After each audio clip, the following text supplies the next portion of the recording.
Bonjour à tous, merci beaucoup d'être venus pour ce premier off des Assises du journalisme.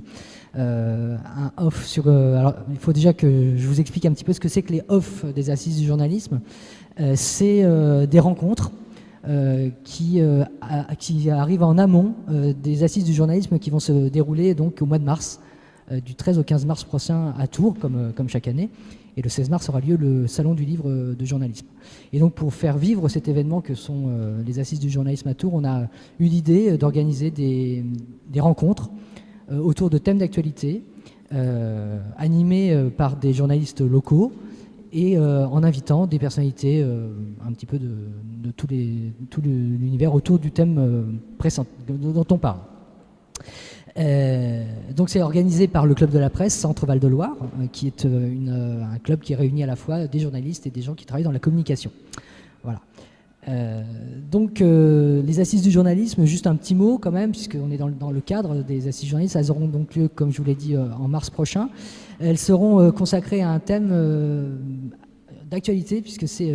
les médias, ça sera hashtag les médias, tous les mêmes. Est-ce qu'il y a une seule parole médiatique ou est-ce que les médias formatent la pensée ou pas? Donc ça sera le thème générique de cette session des Assises. Et ça aura lieu, c'est la nouveauté, ça aura lieu cette année à MAM. Les autres années, c'était au Vinci. Donc ça sera cette année à MAM et les soirées se passeront dans des lieux dans la ville, donc au Théâtre Olympia ou dans d'autres lieux comme ça. Donc je voulais citer aussi les partenaires qui rendent possible à la fois les Assises, mais aussi CEOF. Donc CEOF des Assises, donc bien sûr la ville de Tours qui nous accueille aujourd'hui dans cette très très belle salle, qui est un petit peu grande pour nous, hein, mais bon, elle est belle quand même. Et également Tours Métropole, qui est un acteur important pour les Assises, la région Centre-Val de Loire. Je précise aussi que Cité Radio est un partenaire important puisque ce soir il va y avoir une captation audio et vidéo et que les meilleurs moments de ce off seront ensuite publiés sur le site de Cité Radio et également sur le site du Club de la Presse et des médias partenaires. Et puis je cite également un autre partenaire, c'est l'École publique de journalisme de Tours, donc le PJT, qui est partenaire actif, très actif de ces assises du journalisme. Voilà, je ne vais pas en dire plus, je vais juste présenter en 2 mots, parce qu'elles ne vont pas se présenter elles-mêmes, je vais présenter en 2 mots les journalistes qui vont animer ce débat.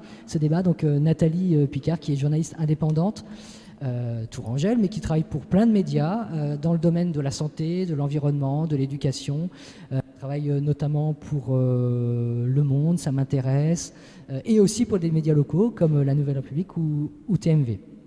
Et puis également Élise Pierre, qui est également journaliste indépendante et qui travaille pour l'Express Emploi. Il faut me dire si je dis des bêtises, hein, mais je ne pense pas. Pour l'expansion, et qui est aussi l'auteur de plusieurs ouvrages dans le domaine de l'orientation aux éditions Studirama. Je vais maintenant passer la parole à Nathalie qui va introduire un petit peu le sujet et puis ensuite nous allons pouvoir rentrer ensemble dans ce débat.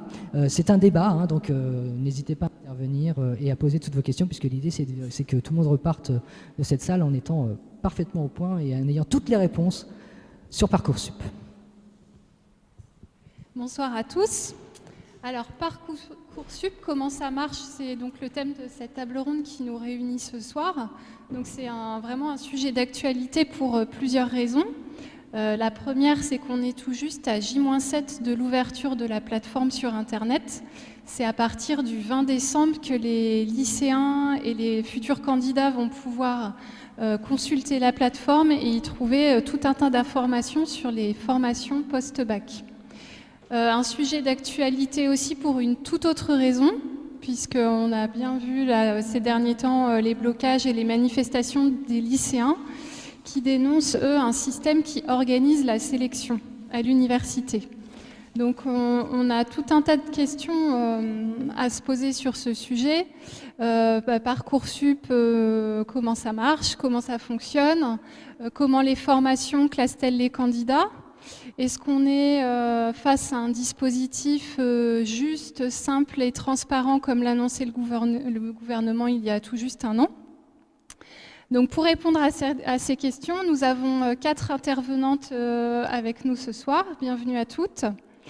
Alors, Mélissa Berakli, bonsoir. Vous êtes étudiante en première année de technique de commercialisation à l'UT de Tours. Oui, tout à fait. Nous avons également Cécile Goy. Vous êtes vice-présidente de l'Université de Tours en charge de la formation et de la vie étudiante.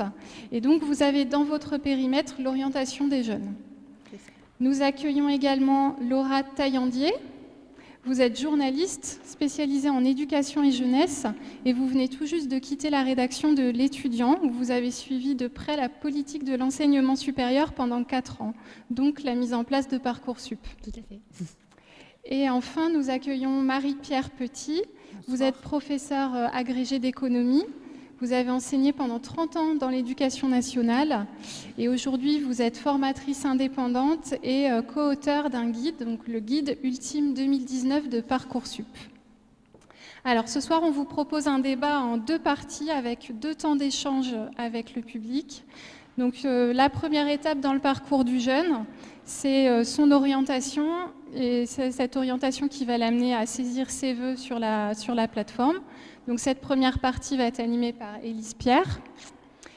Et la deuxième étape, pour laquelle je prendrai le relais, où on va discuter de l'examen des candidatures par les formations et jusqu'à l'affectation finale des candidats.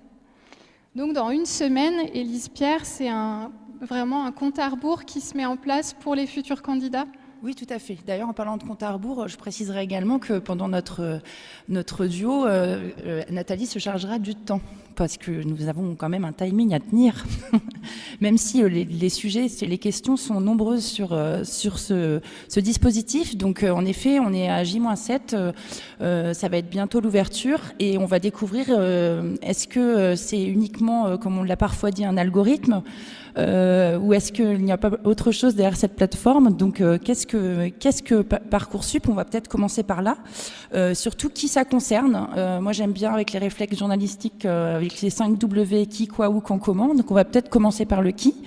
Donc, je vais peut-être poser la première question, écoutez, soit à Laura Taillandier, soit peut-être Marie-Pierre Petit, je ne sais pas, pour débuter sur cette présentation. Qui est concerné? Parce que finalement, est-ce que tous les bacheliers sont concernés ou est-ce que d'autres étudiants peuvent y accéder? Alors, tous les bacheliers sont concernés, et y compris les étudiants en réorientation également. Voilà, il n'y a pas que les lycéens, il y a aussi les étudiants en réorientation. Et par contre, il n'y a pas l'ensemble encore des formations qui sont disponibles sur Parcoursup, donc c'est aussi selon son projet, mais il y en a énormément. Elles y seront toutes en 2020, et une grosse partie cette année. Je crois qu'il y en aura 140 000 cette année, donc de quoi faire. Oui, je vais ajouter par exemple que les formations accès aux instituts de formation pour les soins infirmiers sont cette année sur Parcoursup, alors qu'elles n'étaient pas avant. Oui, ça c'est très important. Donc on va y Exemple. venir juste après. C'est Exemple. le quoi, c'est quelle formation aussi on peut choisir. Donc pour les qui, vous avez bien compris qui ça concerne. Donc maintenant, quelles formations sont concernées et lesquelles ne sont pas sur ce fameux portail? Alors on a un petit slide à montrer d'ailleurs qui récapitule un petit peu. Alors, je ne voudrais pas dire de bêtises, mais je pense que voilà, vous pourrez me compléter. Il me semble que les grandes écoles ne sont pas toutes sur Parcoursup. Elles ont demandé, dans leur majeure partie, à avoir une petite dérogation et à rentrer en 2020, mais elles y seront. Je ne pense pas non plus que les formations type Sciences Po soient sur Parcoursup. Voilà, donc il y a encore des exceptions, même s'il y a de plus en plus de formations qui l'intègrent. Mais je veux bien. Alors, sur les écoles d'ingénieurs publiques, elles sont, toutes celles qui sont accessibles en post-bac sont sur Parcoursup. Les écoles de commerce, il y en a beaucoup qui sont encore en dehors et un certain nombre de formations privées qui sont encore en dehors. Voilà. Alors, l'objectif, c'est évidemment que vous puissiez trouver, en tant que lycéen, un maximum de formations sur ce portail. Donc, c'est la volonté de l'Éducation nationale que vous y retrouviez un maximum. C'est pour ça que c'est depuis cette année, on a notamment les IFSI qui figurent, ainsi que les diplômes du travail social. Donc, on espère que ça serait plus simple pour tout le monde, le sujet d'orientation étant assez complexe, que vous puissiez, que tout le monde puisse passer par Parcoursup pour son orientation. Et surtout, ce sera les formations qui seront reconnues par l'État, qui seront en 2020, donc il y aura quand même déjà une garantie. Oui.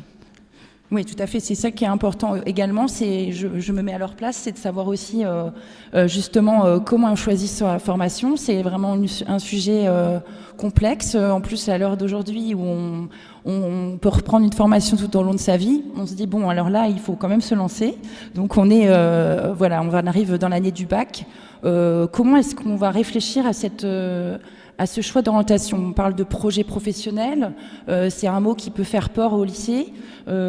Sur ce sujet délicat de l'orientation, comment est-ce que quel conseil vous auriez à donner un petit peu sur la construction de cette orientation? Oui, je veux bien démarrer. Déjà, quand la plateforme sera ouverte, c'est de regarder, en fonction de son projet, de regarder les attendus qui seront inscrits sur la plateforme pour la formation. Ça permet déjà de voir concrètement qu'est-ce que c'est, parce que derrière la philosophie de la réforme, il y a l'idée aussi que certains lycéens n'avaient pas forcément bien en tête ce qu'était une formation, comme par exemple on a beaucoup cité STAPS, où on pouvait avoir l'imaginaire d'une formation centrée sur le sport, mais il y a aussi beaucoup de matières scientifiques. Donc voilà, ça permet de savoir si on a le bon bagage aussi pour intégrer la formation. Il me semble aussi qu'il y a des semaines de l'orientation, qu'il y a le professeur principal aussi, qui a un bon réflexe. Il y en a 2 désormais pour encadrer les lycéens et les guider dans leur choix. Voilà. Oui, alors je dirais que l'orientation, véritablement, ça commence avant. La ministre a dit Parcoursup, c'est une plateforme d'orientation. Pour le moment, ce n'est pas encore une plateforme d'orientation parce que vous ne pouvez pas rentrer dedans ce que vous aimez bien faire et on ne va pas vous dire pour quel métier vous êtes fait. Ça, il ne faut peut-être pas se leurrer par rapport à ça. Par contre, c'est une formidable centre de ressources et qui vous donne des informations sur les différentes formations. Moi, si j'ai un conseil à donner aux élèves, aux lycéens qui ne savent pas quoi faire, c'est peut-être de commencer par savoir quel métier ils ont envie de faire. Une fois qu'ils ont vu le métier, peut-être remonter la filière pour voir quelle formation ils peuvent faire pour rejoindre ce métier. Et à ce moment-là, aller voir sur Parcoursup, parce que sur Parcoursup, comme vous disiez, on a une fenêtre quand on ouvre une formation avec des onglets. Et dans les onglets, vous avez des choses très intéressantes, c'est-à-dire que vous avez la présentation de la formation, vous avez ce qu'on y fait, vous avez les attendus, ça c'est le jargon éducation nationale, mais les attendus c'est le profil du candidat idéal. Vous avez également comment la formation va faire son choix parmi les candidats. Et nouveauté cette année, il y a un onglet qui donne les chiffres et qui dira, par exemple, en termes de liste d'attente, jusqu'à quel niveau on est remonté l'année dernière pour admettre les gens dans la formation. Voilà. Donc ça, c'est quand même extrêmement intéressant et le menu déroulant est extrêmement bien fait. Merci, on va y revenir juste après sur les nouveautés. Je voudrais passer la parole aussi un petit peu à notre étudiante qui est ici présente. Vous, comment ça s'est passé quand vous avez découvert le portail en fait Est-ce que vous aviez déjà une idée d'orientation? Vous en étiez où quand vous êtes rendu sur cette plateforme? C'est vrai qu'au début, j'avais pas forcément d'idée par rapport à mon orientation, je savais pas encore, mais en discutant plus avec ma professeure principale, j'en ai appris plus sur moi, plus sur ce que j'aimais. Et c'est comme ça que j'ai réussi finalement à trouver une formation qui me correspondait. Et aussi en me renseignant sur des sites internet, j'ai même regardé des vidéos YouTube sur des formations, c'était des gens qui témoignaient. Et c'est comme ça que j'ai fini par m'orienter vers un DUT TC.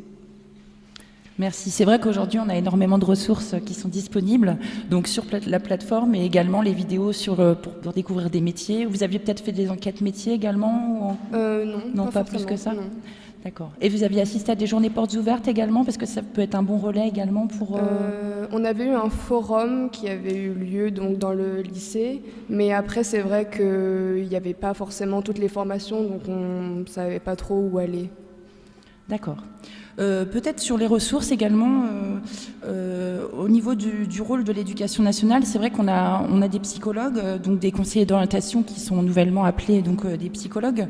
Il y a également les enseignements, comme vous l'avez dit, qui sont ressources. Est-ce que vous voyez d'autres personnes, comment s'y retrouver dans cette jungle un petit peu de l'orientation, au niveau des personnes vers qui se tourner quand on est dans l'année du lycée? Peut-être Madame Goy Sur ce sujet, c'est vrai que vous avez à l'université des services d'orientation où il y a effectivement des psychologues de l'éducation nationale et des personnels aussi qui s'occupent de l'insertion professionnelle. Et dans toutes les universités, vous avez ces services-là. Ils sont accessibles, bien sûr, pour tous les étudiants, mais ils sont accessibles aussi pour les lycéens qui veulent se renseigner sur les formations. Alors, à Tours, ça s'appelle la Maison de l'orientation et de l'insertion professionnelle, la MOIP, et les personnels sont sur tous les salons. Ils sont disponibles à l'université aussi, ça vous est ouvert complètement, hein, dès que vous êtes au lycée. Et puis les journées portes ouvertes, là aussi, on reçoit chaque année des étudiants, des futurs étudiants, des lycéens qui viennent parfois dès la seconde pour se renseigner sur ce qu'ils pourraient faire un petit peu plus tard. Alors la majorité de ceux qui viennent, ce sont plutôt des lycéens de terminale, mais on a des lycéens qui viennent plus tôt. Donc vous avez bien sûr les psychologues de l'éducation nationale qu'on appelait avant les conseillers d'orientation, hein. Ils ont changé de nom, mais c'est les mêmes personnes avec le même profil. Il y en a dans tous les lycées, il y en a dans les CIO, et ils sont évidemment complètement disponibles. Je vais juste revenir, si vous me permettez, sur la notion d'attendu. Alors c'est vrai ce que vous disiez, Madame Petit, mais l'intérêt pour un lycéen de connaître les attendus, c'est de savoir si vraiment ce qu'il a envie de faire, c'est ça. C'est-à-dire quand on explique les attendus sur une formation, on indique aux lycéens, voilà ce que vous allez trouver. Par exemple, effectivement, comme vous le disiez, sur STAPS, à Tours, nous n'avons pas de STAPS, mais sur STAPS, vous avez telle ou telle attente. Et vous allez avoir besoin d'être très bon en sciences de la vie et plutôt très bon en mathématiques aussi. Et ce que l'on a pu remarquer, c'est que les filières qui sont en tension, c'est-à-dire les filières où il y a beaucoup de demandes, ce sont des disciplines qui n'existent pas au lycée. C'est STAPS, ça n'existe pas au lycée. Psycho, on n'étudie pas la psychologie au lycée. C'est le droit, on ne fait pas beaucoup de droit, voire pas du tout de droit dans certaines filières. Et pourtant, ce sont les filières qui sont les plus demandées par les lycéens. Et ils les demandent parce qu'ils ont une représentation, ils imaginent quelque chose de cette filière. Mais parfois, ils sont désarçonnés quand ils arrivent et qu'on leur dit, oui, mais psychologue, on ne va pas commencer par faire de la psychologie clinique, on ne va pas tous être profilers. Il va falloir faire des statistiques, il va falloir faire des mathématiques, il va falloir faire des neurosciences. Et puis ensuite, peut-être, on pourra s'orienter vers la clinique ou vers d'autres façons d'être psychologue. Mais on a besoin d'expliquer aux lycéens ce qui les attend pour se dire est-ce que c'est bien mon projet d'études, d'une part, est-ce que j'ai envie de faire ces études-là, et puis comme vous disiez, est-ce que le métier vers lequel je me dirige, il est cohérent avec ce que je choisis de faire comme formation. Oui, c'est très intéressant ce que vous dites. En termes de, justement, je me posais la question, en termes, pour le jeune qui doit choisir, est-ce qu'il doit regarder justement ses résultats scolaires, le bac qu'il a fait, enfin, dans quoi, vous voyez ce que je veux dire, comment ça va peser la balance entre son métier rêve et puis ses résultats à côté? Alors c'est vrai que quand on explique les attendus, on explique aussi les matières dans lesquelles il vaut mieux bien réussir. C'est sûr que si on prépare médecine en passant par PACES, donc la première année commune des études de santé, on sait qu'en PACES, il y a beaucoup de mathématiques, beaucoup de sciences de la vie, et il vaut mieux avoir de bonnes compétences dans ces matières-là pour réussir. Ça ne veut pas dire du tout que quelqu'un qui n'aurait pas fait un bac S ne pourra pas réussir, mais ça veut dire qu'il faut avoir d'abord un appétit pour ça, parce qu'on en fait beaucoup dans la première année, et c'est vraiment une compétence qu'il faut avoir. Donc, mais j'explique PACES parce que c'est vraiment particulier et tout le monde comprend bien. Mais pour d'autres filières, c'est la même chose. On peut avoir aussi des intérêts et si on est bon dans certains domaines, on sait que ce sera plus facile. Ça ne veut pas dire que les autres n'auront pas le droit de venir, mais ça veut dire que pour eux, ça va être un peu plus compliqué et qu'il faudra que l'université les aide à reprendre le niveau dont ils ont besoin pour réussir dans la filière qu'ils ont choisie. Tout à fait. Alors du coup, on peut peut-être venir directement sur cette question justement des attendus. Je crois savoir que justement les universités, pour ceux qui n'ont pas les attendus requis, ont mis en place des modules complémentaires. Enfin, ça peut arriver que justement ça soit proposé pour leur permettre d'intégrer ces filières. Alors, il y a en fait, si je peux expliquer ça de la manière suivante. Il y a 2 logiques, en fait, pour rentrer à l'université. L'université, à Tours, a accueilli tous les candidats qui souhaitaient venir dans ces filières. Ça n'est pas le cas sur toutes les universités dans la région parisienne. Ça n'a pas été le cas. Déjà bien. À Tours, nous avons eu cette chance-là. Mais on a 2 logiques. On a une logique que moi j'appelle a priori, c'est-à-dire le candidat lycéen, il donne son dossier et les enseignants de l'université disent « Attention, avec le dossier que tu as sur tel ou tel résultat ou sur telle ou telle aptitude, ça va être difficile pour toi. » À ce moment-là, on va proposer a priori, c'est-à-dire avant qu'il rentre à l'université, un contrat particulier et on va dire « Oui, on t'accueille à l'université si tu acceptes un contrat pédagogique particulier. » C'est ça qu'on appelle le « oui-si ». Et dans ce cas-là, on peut proposer des choses qui peuvent être différentes. Par exemple, une licence peut se faire en 4 ans au lieu de 3 ans. 4 ans, c'est sans redoubler. On organise la licence sur les 4 années pour que l'étudiant puisse se mettre à niveau et puis prendre un petit peu plus de temps qu'un autre. Ça, c'est une première logique. La deuxième logique, c'est plutôt a posteriori, après le bac, après que les étudiants soient rentrés. On accueille tous les étudiants dans une filière, ils passent leurs premiers examens et ils se rendent compte qu'ils ont des difficultés, qu'ils ne réussissent pas aussi bien qu'ils voudraient. À ce moment-là, l'université va proposer des dispositifs d'accompagnement. Mais ça, ce n'est pas un oui-si, c'est une façon d'accompagner les étudiants une fois qu'ils sont On va accueillis. revenir sur les oui-si dans la deuxième partie. Ah, d'accord, Tout à fait, parce que c'est un peu complexe. On va y...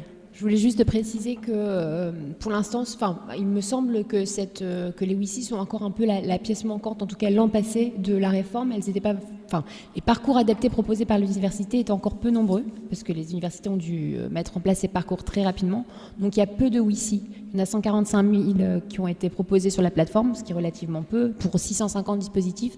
Donc sur la France, toutes les universités n'ont pas du tout offert les mêmes parcours et je crois que voilà, ça va monter en puissance. Mais pour l'instant, voilà, l'an passé, c'était assez limité. Enfin, si on a l'occasion d'y revenir. Ok, merci beaucoup. Alors, je ne vais pas manger sur la deuxième partie parce qu'on va en parler tout à l'heure. Sur les WICI, tout ça, vous comprendrez tout à l'heure. Alors, du coup, on va passer peut-être à la partie concrètement. Ça se passe comment dans Parcoursup? C'est-à-dire qu'on a quand même des attendus au niveau pratico-pratique, j'imagine, qu'il faut peut-être rappeler pour les jeunes, les familles qui sont ici. À partir de quel moment on doit faire justement ce fameux choix d'orientation dont on a commencé à parler. Est-ce qu'on peut encore changer d'avis? Jusqu'à quand? Alors on va peut-être passer le calendrier, peut-être pour...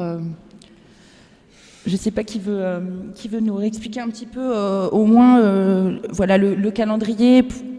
Vous pouvez le commenter, on va le projeter. On va voir un torticolis, mais bon. Oui. Voilà, oui, c'est bon.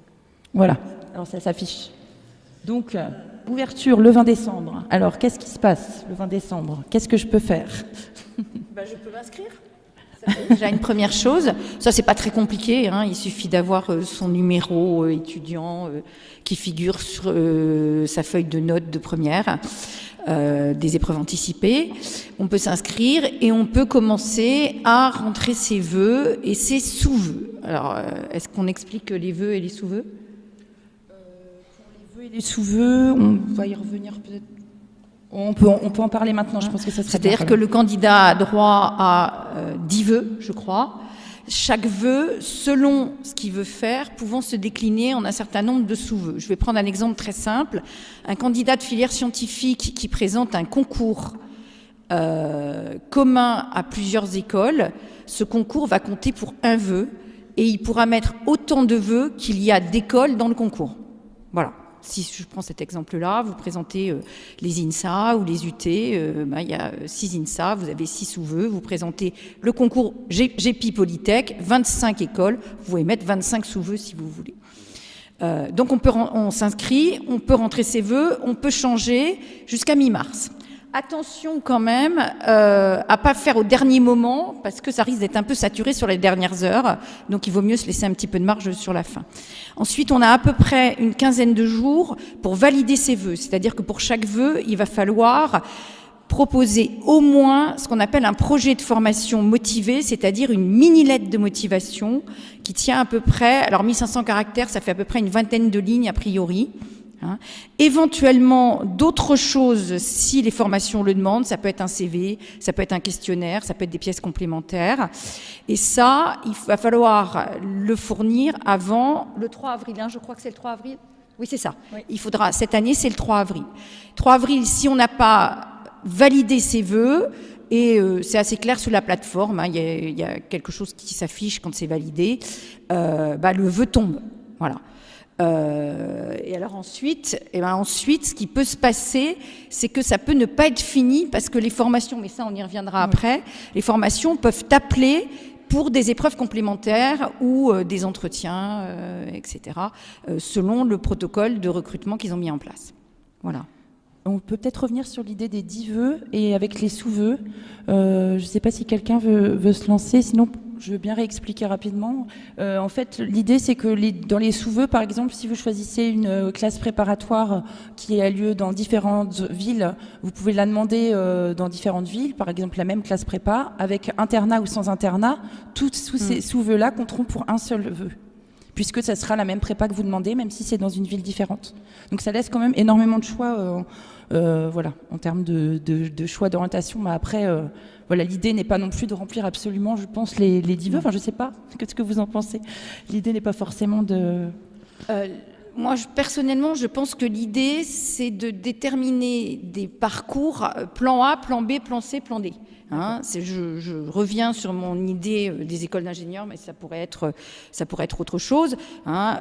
Je demande, mon rêve, c'est de passer dans telle prépa intégrée. Je suis pas sûre de l'avoir, donc je la demande. Je demande une prépa, une ou plusieurs. Je fais un vœu de prépa classique. Je peux aussi demander un IUT, puisqu'on sait que des IUT permettent de rejoindre des écoles d'ingénieurs. Et je demande aussi l'université, parce qu'à l'université, il y a des passerelles en deuxième année de licence et en troisième année de licence et en première année de master. Donc ça peut être une possibilité. Et après, on voit ce qu'on peut obtenir et par quelle voie on passe finalement. Juste rappeler que sur Parcoursup, les vœux ne sont pas hiérarchisés. Donc voilà. Oui, ça c'est important parce qu'il y a eu une époque où c'était hiérarchisé. Exactement. Justement, ce qui donnait lieu à un grand casse-tête. Tout à fait. Il faut juste indiquer, il me semble que ce sera encore la même chose cette année, sa préférence sur les vœux. Donc c'est pas du tout pris en compte par les formations, mais c'est à l'issue de la procédure, si vous n'avez pas de place et que vous passez par la commission d'accès à l'enseignement supérieur, je pense qu'on reviendra peut-être sur cette instance, c'est là, ils pourront regarder quelles sont les préférences du candidat pour lui trouver une formation qui lui plaît le plus. Alors, cette année, si je peux intervenir sur ce sujet, il y aura une différence par rapport à l'an passé. Je pense que vous n'avez pas eu du tout de hiérarchie des vœux, mademoiselle, mais pour cette année, il y aura des vœux dits podium. Voilà. Alors c'est pour dire que c'est pas ce qu'on choisit et qu'on hiérarchise pas.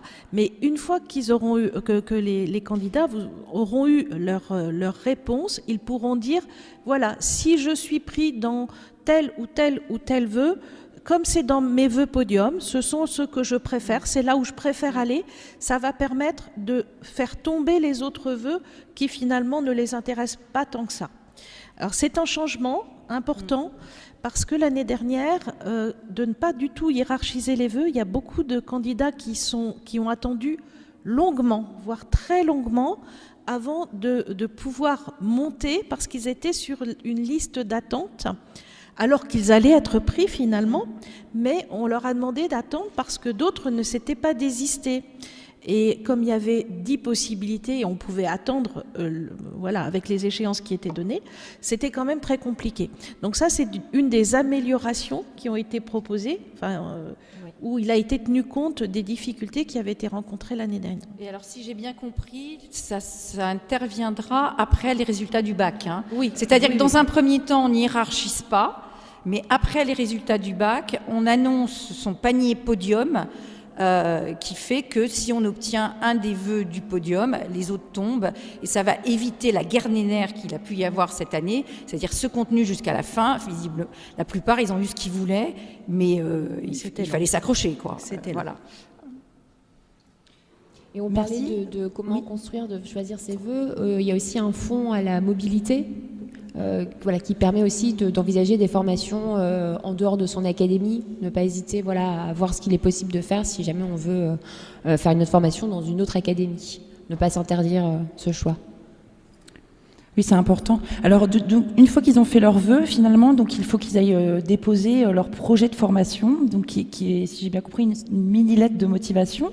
Quel conseil vous auriez à donner? Est-ce que c'est vraiment très important? On y reviendra après sur comment ça joue, mais quel conseil vous pourriez donner sur ce projet de formation? Je crois que la première chose, c'est d'aller voir si la formation en question prend en compte ce projet de formation. C'est-à-dire, dans les fameux onglets de la formation, on va voir est-ce que classe préparatoire machin, si vous ne parlez que des notes et des résultats, vous savez que le projet de formation va pas être fondamental pour eux. Ce qui ne veut pas dire qu'il ne jouera pas. Parce que quand il va falloir départager les derniers candidats, il va pouvoir jouer quand même. Hein. Donc il est quand même important. Après, quand on vous dit projet de formation ou projet de formation et CV, c'est important. Alors une lettre de motivation, et ça les jeunes souvent ils n'y pensent pas, ça n'est pas je vais vers votre formation parce qu'elle est prestigieuse et je suis attiré par sa réputation et je suis quelqu'un d'extrêmement motivé, d'extrêmement sérieux. En gros, moi je dis toujours, une lettre de motivation, si vous la relisez, que quelqu'un d'autre peut écrire la même ou que vous pouvez envoyer la même à une autre formation, vous pouvez la déchirer. C'est-à-dire qu'il faut expliquer en quoi cette formation m'intéresse et en quoi je suis un candidat intéressant. Donc ça s'appuie sur son parcours personnel et ça suppose qu'en amont, on ait fait un petit bilan de ses atouts à partir des activités qu'on a pu exercer en intrascolaire ou en extrascolaire. Voilà. Alors, quand vous allez regarder donc, les attendus locaux dont on a parlé tout à l'heure, vous allez voir ce qui est attendu par les enseignants de l'université, par exemple. Mais vous allez voir aussi quelque chose qui s'appelle, je relis parce que ça vient de changer, critères généraux d'appréciation des dossiers. Et en fait, c'est cet onglet-là où vous allez pouvoir voir ce qui est vraiment attendu en termes de profil de votre part. Les attendus locaux, c'est ce qui est attendu dans la formation. Mais les critères d'évaluation des dossiers, c'est là où on va vous dire ce que par exemple, imaginons la licence de sociologie, va regarder dans le dossier qui est demandé et on va vous dire, voilà, ça va être pris en compte, ça ne sera pas pris en compte. Alors, ce qui n'est pas mentionné, ça n'est pas pris en compte. Tout ce qui est mentionné, c'est ce qui est pris en compte.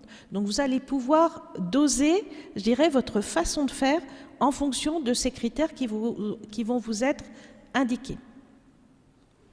Je voulais poser la question à l'étudiante. Comment est-ce que vous aviez fait pour vous rédiger votre projet de formation? Vous parlez de la lettre de motivation. Oui, c'est ça. Je m'étais vraiment concentrée sur la formation. Je m'étais posé plusieurs fois la question pourquoi je voulais vraiment aller dans cette formation plutôt qu'une autre. J'avais également précisé pourquoi du coup je voulais aller dans cette formation et mes motivations également à aller dans cette formation. Vous aviez personnalisé pour chaque demande ou pas? Oui, j'avais personnalisé parce que de toute façon, d'une formation à une autre, les attentes ne sont pas les mêmes et les motivations ne vont pas être les mêmes aussi par conséquent. Donc j'avais vraiment fait des lettres de motivation vraiment personnalisées pour chaque formation. Et vous savez ce qui a joué entre... Est-ce que vous avez eu un retour lors de l'oral, de l'entretien après, sur votre lettre ou non? Non, absolument pas. Non. Non. On ne savait pas si c'est les résultats qu'on jouait et la lettre ou l'un ou l'autre? Ah non, absolument pas, je ne sais pas du tout. D'accord.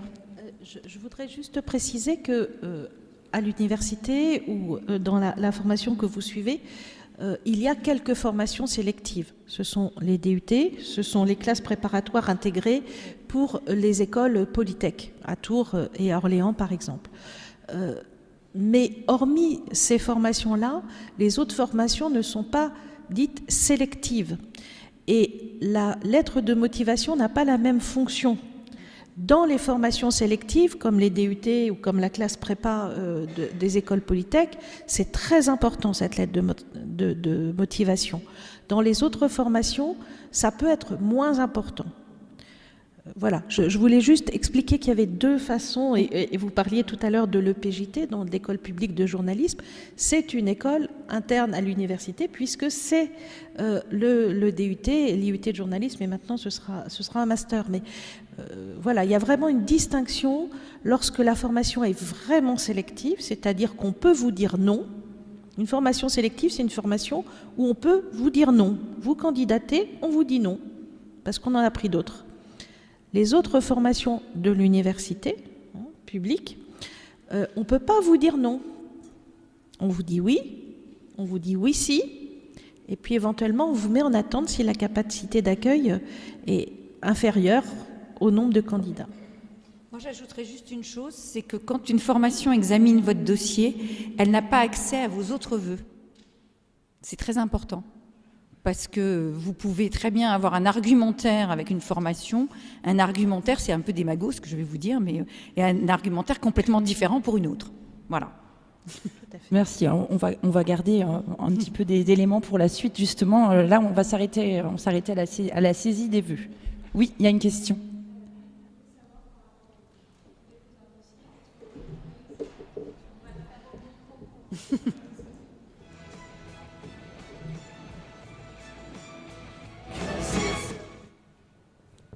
Oui, donc je voulais savoir au niveau du dépôt du dossier, du coup, est-ce qu'il y a des éléments qui sont plus importants que d'autres, et surtout si on a un profil un peu moyen, scolaire un peu moyen, est-ce qu'on peut le rattraper avec une lettre de motivation ou un CV bien ficelé?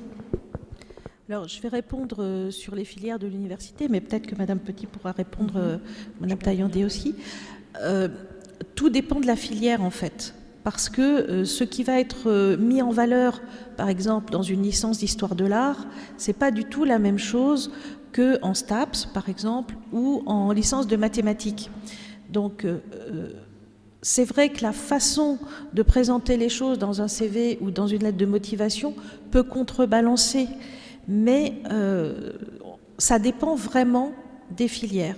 Il y a des filières, par exemple, je pense à la sociologie, je pense aussi aux STAPS, où le fait d'avoir des activités associatives extérieures va jouer un grand rôle. Dire que oui, on entraîne, je ne sais pas moi, l'équipe de poussins de foot dans le quartier dans lequel on habite. En STAPS, ça va être très important. En mathématiques, ça le sera peut-être beaucoup moins.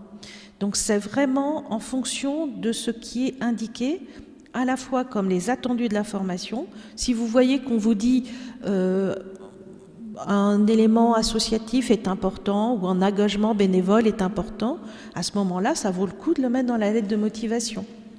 Mais si ça n'est pas indiqué, ça n'est pas utile, même si vous le faites, vous pouvez tout à fait le mettre en divers, mais pas forcément appuyer sur ce critère-là qui ne sera pas important pour la filière dans laquelle vous voulez aller. J'ajouterais juste dans les commissions d'examen des vœux auxquelles j'ai pu assister. Alors, comme vous le disiez, il y a des formations où on regarde les activités extrascolaires et où ça a une grande place. Et d'ailleurs, c'est précisé sur la plateforme voilà, qu'on regarde ça de près. Sinon, pour moi, en tout cas de ce que j'ai pu voir, le projet de formation motivée, c'est essentiellement pour quand on a un doute sur un candidat. Parce que comme ils vont très vite dans l'examen, quand des dossiers, ça va très vite. Hein, moi, on me disait que ça prenait 5 minutes pour examiner une candidature. Dans les formations classiques qui ne sont pas forcément en tension, parce qu'il faut aller vite. Il n'y a pas forcément non plus beaucoup d'enjeux, parce que c'est aussi des formations dans lesquelles on va aller très loin dans la liste d'attente, et donc voilà, le classement n'a pas forcément d'impact, mais le projet de formation motivée, le CV, tout ça intervient, voilà, si on a un doute. On regarde essentiellement les notes de contrôle continu, les notes d'épreuves anticipées du baccalauréat, en fonction aussi dans les matières qui sont phares et importantes dans la formation, et on va regarder ce type d'éléments pour, voilà, quand on a un doute sur un candidat, qu'on veut regarder, surtout notamment dans le cas des candidats qui sont en réorientation, les étudiants qui sont en réorientation, pour voir si cette orientation est cohérente avec leur parcours et comment ils présentent un petit peu aussi l'évolution de leur parcours d'orientation.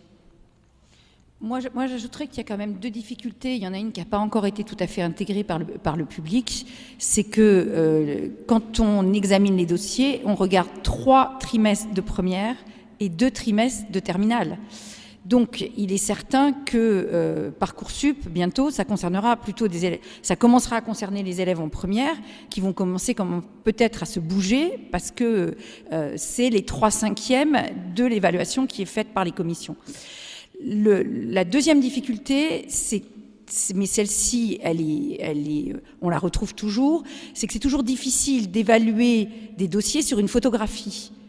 Et que quelquefois, on a besoin de connaître le potentiel d'un élève. Et que quand un élève a des résultats à peu près moyens, corrects, supérieurs, et qu'à la fin du premier trimestre de terminale, ses enseignants lui ont dit « il faudrait peut-être te bouger un petit peu si tu veux obtenir quelque chose d'intéressant », qu'il se bouge et qu'il est capable, dans une lettre de motivation, de dire « voilà, jusqu'à présent, j'étais pas très motivé pour cette formation, mais j'ai compris qu'il fallait que je m'y mette, et vous voyez, en 3 mois, ce que j'ai été capable de faire, ça, c'est marquant. » Voilà. Ça répond à votre question ? On va peut-être en profiter pour prendre des questions également, s'il y en a d'autres dans la salle. Alors, je vous demanderai d'essayer de réserver vos questions plutôt sur le classement, la sélection Oui. pour la deuxième partie, et là de vous concentrer plus sur l'orientation, la saisie des vœux, etc. Et la saisie des vœux, voilà.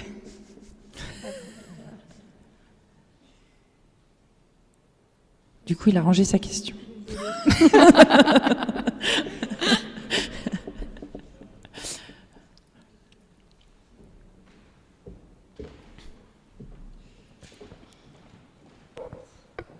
Bonjour. Donc, si j'ai bien compris, aujourd'hui, il y a beaucoup plus de formations disponibles sur Parcoursup qu'en 2018. Est-ce qu'il se peut encore, aujourd'hui, qu'une formation ne soit pas sur Parcoursup, et comment faire pour s'y inscrire? Oui. Il y a des formations qui ne sont pas sur Parcoursup. Vous voulez vous inscrire à Sciences Po, ce n'est pas sur Parcoursup. Donc il faut aller chercher sur Internet inscription à Sciences Po. Je ne sais pas si l'Université de Dauphine est sur Parcoursup. Il était question qu'elle y soit. Je ne sais pas si elle y est rentrée cette année. Et vous avez des tas d'écoles dites de commerce qui ne sont pas sur Parcoursup encore. Donc il faut aller voir. Une grande majorité des écoles privées ou beaucoup d'écoles privées, beaucoup d'établissements privés ne sont pas sur Parcoursup. Vraiment beaucoup. Ce qui n'empêche pas du tout. Est-ce que ça veut dire que justement, si elles n'y sont plus pas, est-ce que ça veut dire qu'elles manquent de reconnaissance? Est-ce que c'est un critère pour Je pense que c'est difficile de répondre à cette question parce que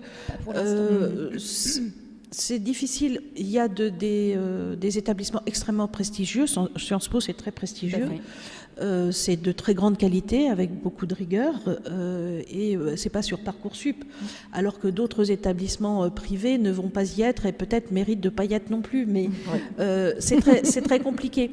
Ce qui est sûr, c'est que rien n'empêche d'aller candidater dans les établissements qui ne sont pas sur Parcoursup, auxquels on a envie de candidater, et en même temps de candidater sur Parcoursup sur d'autres établissements pour ne pas se griller de cartouches, parce que une orientation, un parcours, une trajectoire, on y reviendra probablement, mais d'orientation, d'études professionnelles, c'est pas toujours rectiligne, parfois ça l'est, mais parfois ça l'est pas du tout.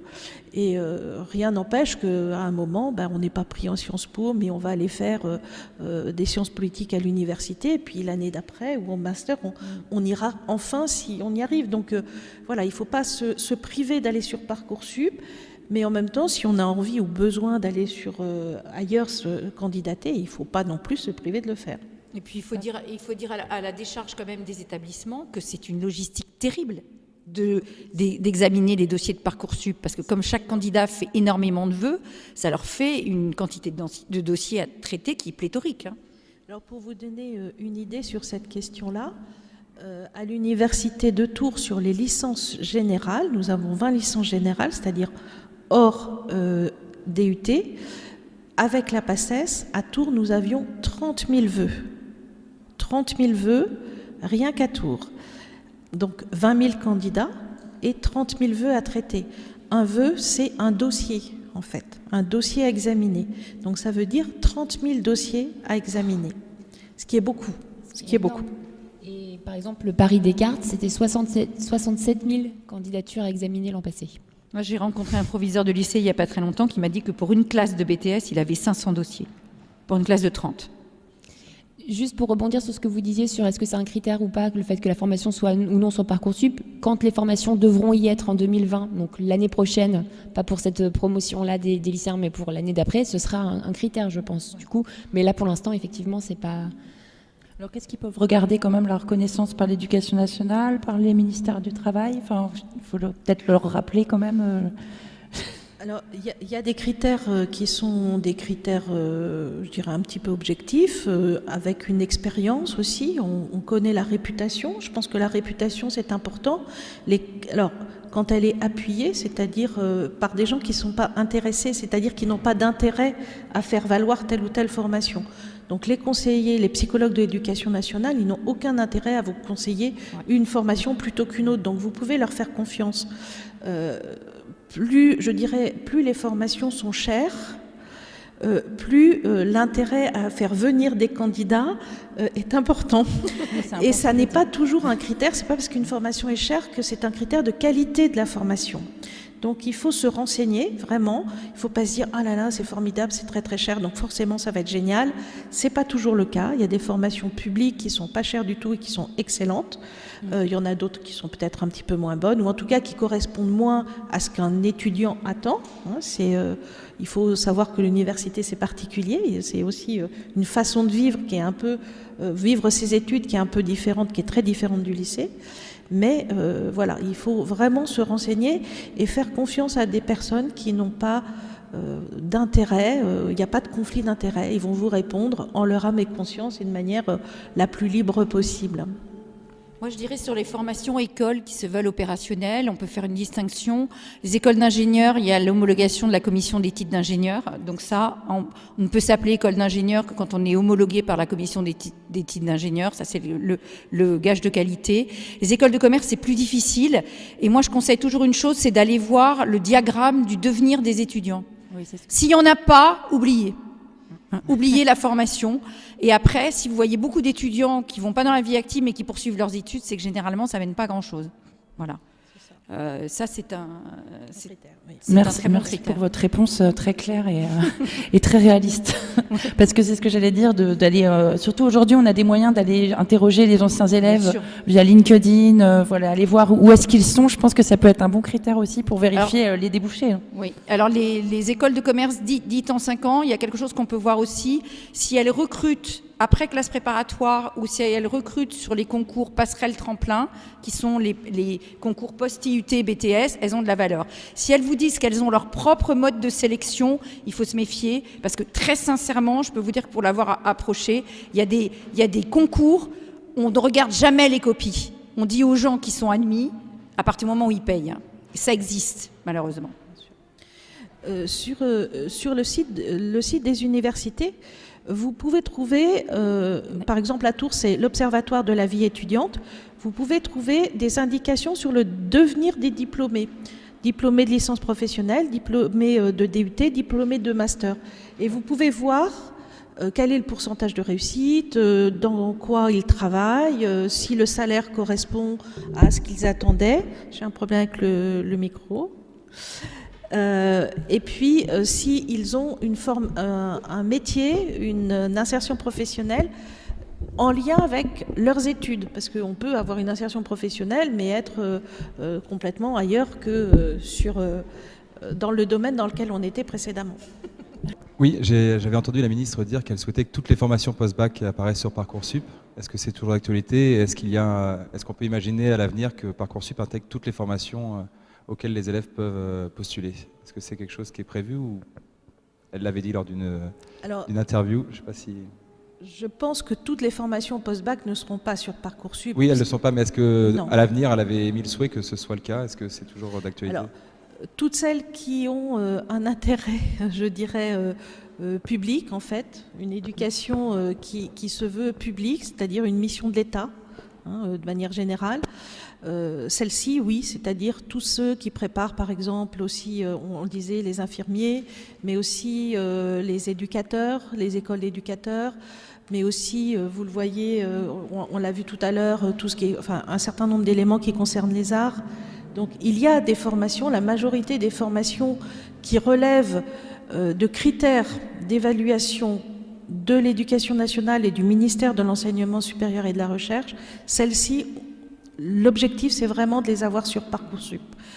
Les autres, celles qui sont privées, celles qui sont vraiment très en dehors ou qui ne peuvent pas attester ou qui ne pourront pas attester de la conformité, par exemple, avec ce qu'on disait tout à l'heure, des titres d'ingénieur. On voit beaucoup de bachelor aussi, ça s'appelle bachelor, on ne sait pas trop ce que c'est. Magistère, on ne sait pas trop ce que c'est non plus. Master, voilà. accent grave RE. Voilà, donc Oui. c'est magistère ou master, master quand ça s'écrit, voilà, comme vous le disiez, ce sont des formations qui ne délivrent pas forcément un grade qui correspond vraiment, qui permet par exemple la poursuite d'études. Un bachelor, s'il n'est pas homologué, il ne vous permettrait pas de rentrer en master, par exemple. Donc il faut être extrêmement vigilant. L'intérêt quand même d'avoir une grande partie des formations post-bac sur Parcoursup, c'est pour le calendrier pour les candidats. Quand on est sur Parcoursup, toute la plateforme, tous ceux qui sont sur la plateforme ont le même calendrier et donc les réponses, elles arrivent en même temps.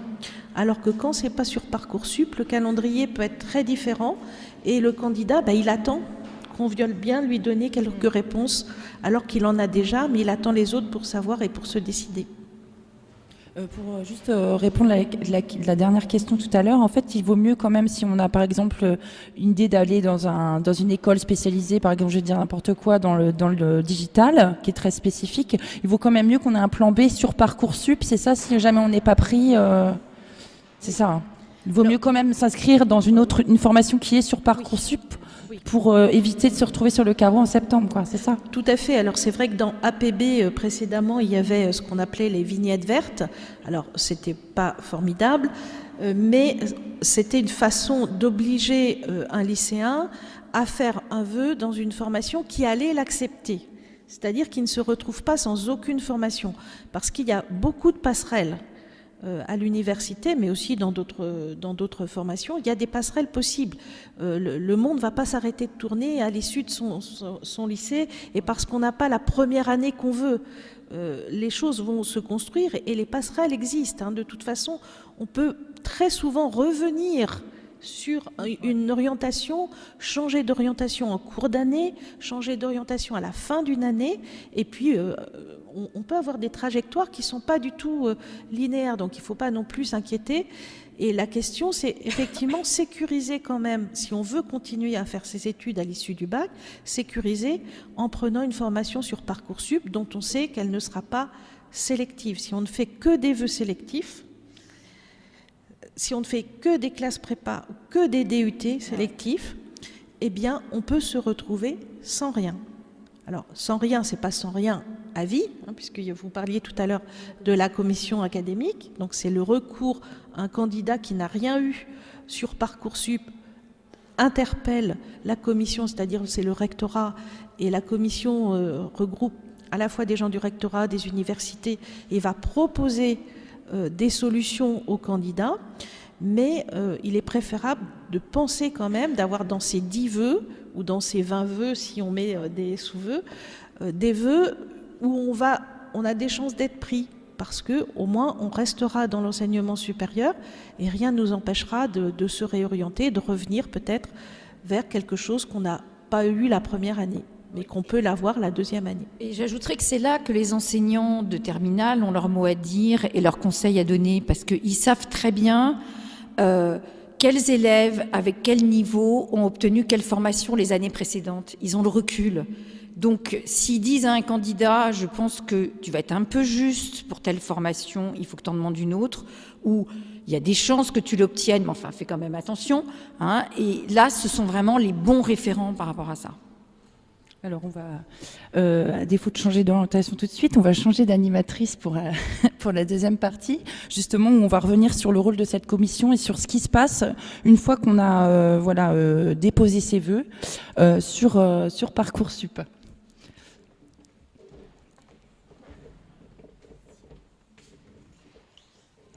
Alors effectivement, on va se projeter au mois d'avril. À ce moment-là, les candidats ont déposé leur dossier. Si tout va bien, ils sont complets. Et c'est maintenant aux formations d'examiner les candidatures, avec une date butoir donc, qui est la mi-mai, date à laquelle les premières réponses commencent à arriver. Donc on a commencé à l'évoquer en première partie, mais on va rentrer un peu plus dans le détail.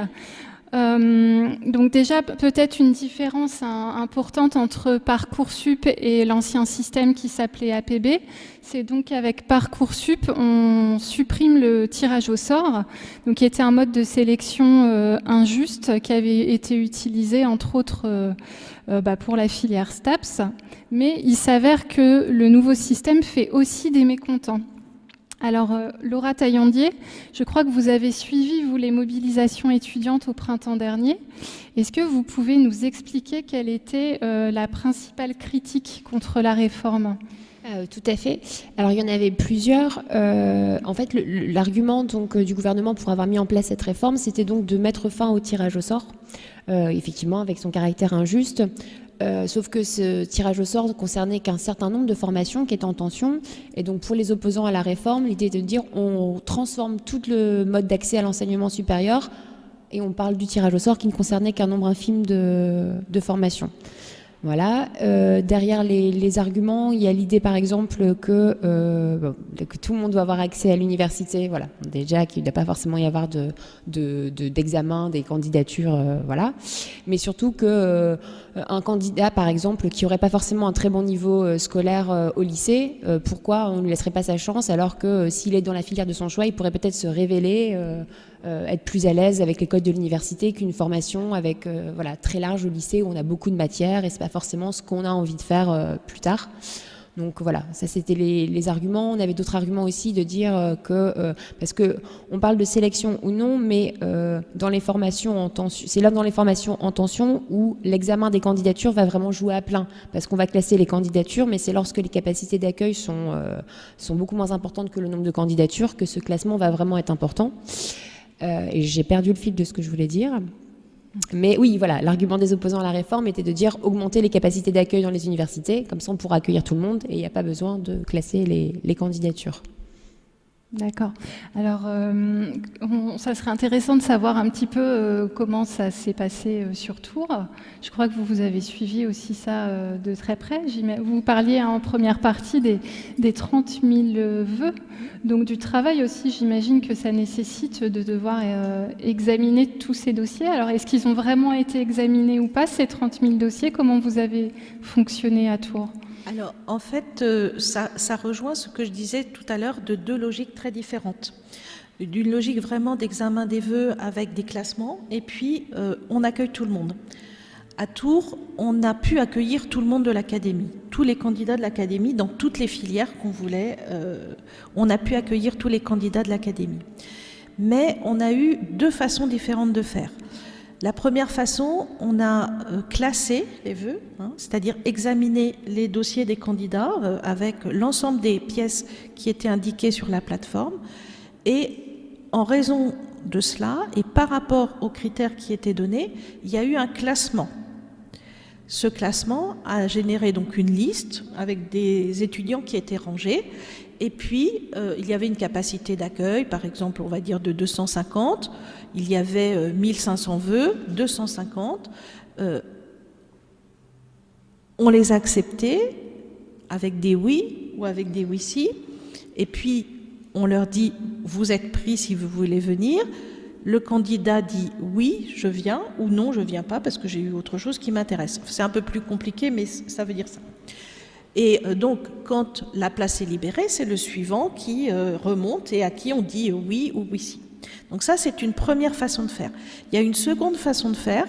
Dans les filières où il n'y avait pas de tension, là, on a pu utiliser, je vous fais rentrer dans les coulisses, ce qu'on a appelé un bouton magique. Alors un bouton magique, vous imaginez bien que c'est notre façon de le dire, c'est-à-dire qu'on a eu la possibilité d'appeler tous les candidats dans certaines filières, sans avoir besoin de les classer.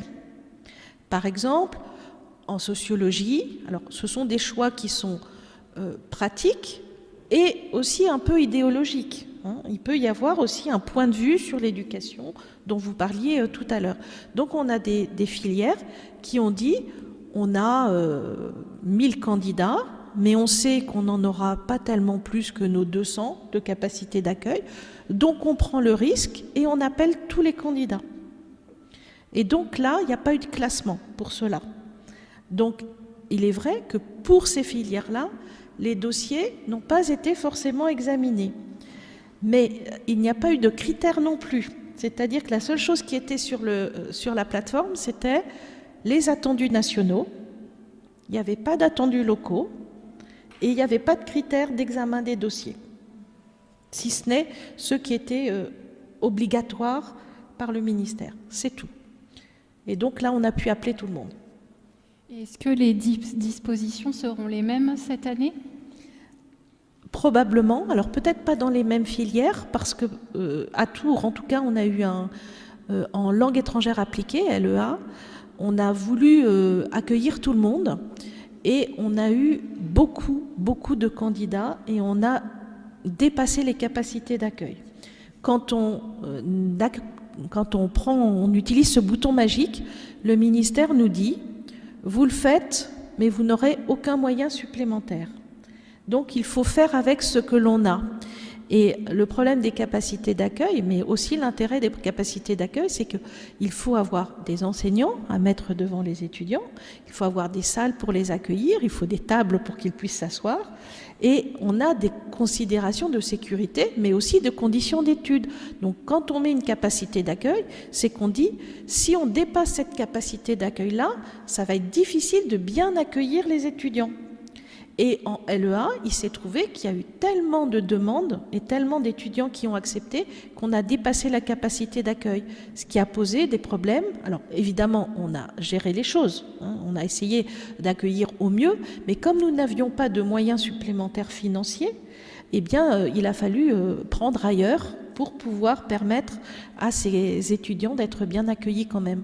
Donc il est probable que l'année prochaine, en LEA, où nous ne classions pas, nous allons classer quand même. Mais nous classerons exclusivement sur le critère géographique. C'est-à-dire, il y a des LEA à Nantes, il y a un LEA à Orléans, il y a des LEA à Poitiers. Donc les candidats qui viennent de la Vienne, les candidats qui viennent de Nantes, des Pays de la Loire, pourront être accueillis dans leurs académies d'origine. Et nous réserverons nos places aux candidats de l'académie.